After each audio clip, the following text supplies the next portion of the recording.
After the monolithic success that Palworld achieved worldwide, it's absolutely no surprise that other studios have taken note, no doubt wanting to capitalize on its success. One such studio, Massive Damage, have created what seems to be an amalgamation of both Palworld and Monster Hunter. Massive Damage have a few different games under their belt. Halcyon 6 Starbase Commander, released on September 9th, 2016, with a very positive rating out of just shy of 1,000 reviews.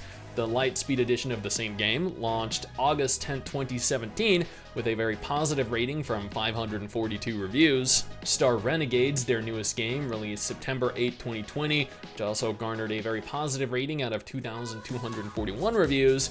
None of their games have really been met with any kind of universal success, but as an indie studio, tens, maybe hundreds of thousands of sales of their game is a very good result, given most people seem to have quite favorable opinions of all of their games. Fera, the Sundered Tribes, is a very different game, however.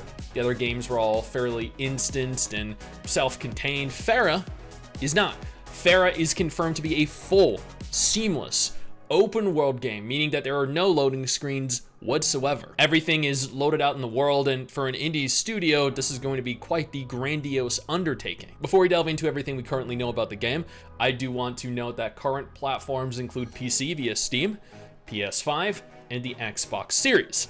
There is no mobile functionality at all.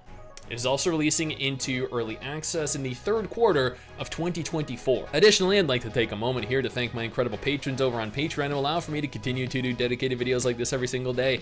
You guys are absolutely incredible, and I cannot thank you all enough for the support. Fera is described as being an enthralling mixture of monster hunting action RPG, featuring dynamic aerial action, a living tribe that allows for direct building and enhancement of your village, all with a post-apocalyptic fantasy backdrop.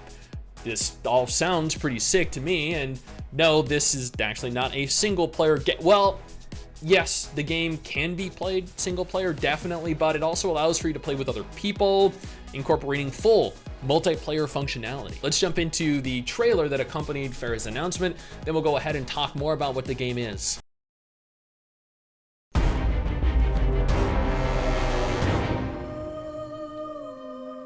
Hi, this is Peter, the head of production at Massive Damage, and I'm going to show you a little bit of our upcoming game, Fera, the Sundered Tribes. If you haven't seen Fera before, it's a combination of co-op monster hunting, open world survival craft, and a tribal colony sim with a heavy focus on aerial mechanics. I mean, this all looks really cool. Village here, this is where I manage my tribe and where they craft all the equipment and potions and weapons and food, you know, all the stuff that we need to survive in Fera. We're out of harm's way here. We live on a magical floating island. It's surrounded by friendly sky whales, but when I go to the underland below, that's when things get a little bit more interesting. The world of Fera is designed to be kind of a jungle gym for our aerial mechanics. You can chain together moves of gliding and tethering to achieve really fast speeds, and you can see all the other players that are playing as well, which is really good to see. Going in the air like your fighter jets. But right now we're on a mission to track down a Groktuck's egg, which we've located here. This is going to involve us fighting a large Groktuck, so you can see a little bit of how combat works. Our combat design also retains that aerial focus, so in addition to physical attacks, our monsters also attack you with elemental bullet hell style barrages, which sort of test your mastery of Fera's aerial mechanics. In addition, you can also cling to this gameplay actually looks really cool. You can scale the monsters too. Craftable trophies combat. But as I mentioned, that looks really cool, but the animations are a little bit stiff, I think. So while my friends have him distracted, but at the same time, like, when the time is right, I'll be able to they have time to fix this ahead of release. Beast Menagerie, who I hope they do bring into the Underland to help me out in all sorts of ways. So that's a little snippet of what makes up our game. If you like what you see and you want to find out more, I want to see the person ride it. Us at playfera.com. Dude, the monsters look pretty cool. The action combat looks pretty cool. Again, as I noted, the animations did leave a little bit to be desired, but at the same time, I feel like this, for a small indie studio, is actually incredibly well done. I think they definitely have a lot of potential based just solely off of that trailer. We do, of course, need additional follow-up gameplay before we can make a final judgment on the game. Supposedly, civilization has collapsed and enormous behemoths are terrorizing the land that you now inhabit. Your tribe has elected you as leader, and I know that's a very bad decision, and it's up to you to take the fight to the enemy or to die. Yeah, you're probably die. Yeah, you're definitely gonna die. So it's probably in your best interest to play with friends. Let them carry you. Players possess the ability to freely explore the world via glider wings, as you saw in the trailer, and your mystical tether hook, which again you saw in the trailer, allowing you to latch onto literally anything in the world, including boss monsters themselves.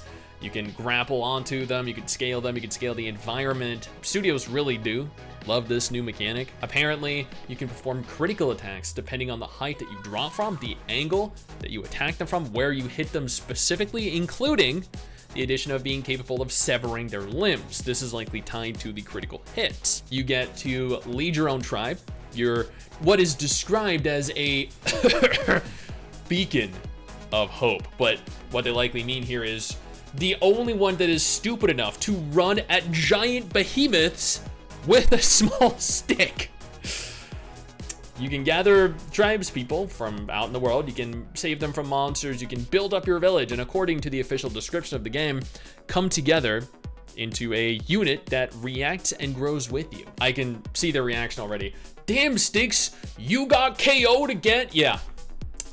Yes, I did. Now shut the fuck up, Larry, and keep logging around that wood, you lumberjacking pussy. And that is everything we currently know about the game right now. It is launching into early access in the third quarter of 2024. So at any point from July through September, it is going to be early access, which does mean that they're going to use this as a means to improve on the game before official release, hopefully on the animation specifically, because admittedly, in my opinion, the game and the animations definitely feel a little bit floaty for the stage of development that the game is currently in. I do think it looks pretty damn good, especially from an indie dev, as I noted. However, I know it definitely needs improvement, especially if it's going to compete with any of the games that it takes inspiration from. I am glad it's releasing onto the PS5, the Xbox Series, and PC, but I'm unsure really if there's going to be any kind of cross-platform play between the platforms. I think the game could only benefit from allowing players to group and play together regardless of what platform they're playing on. Some people only own a PC and vice versa for console.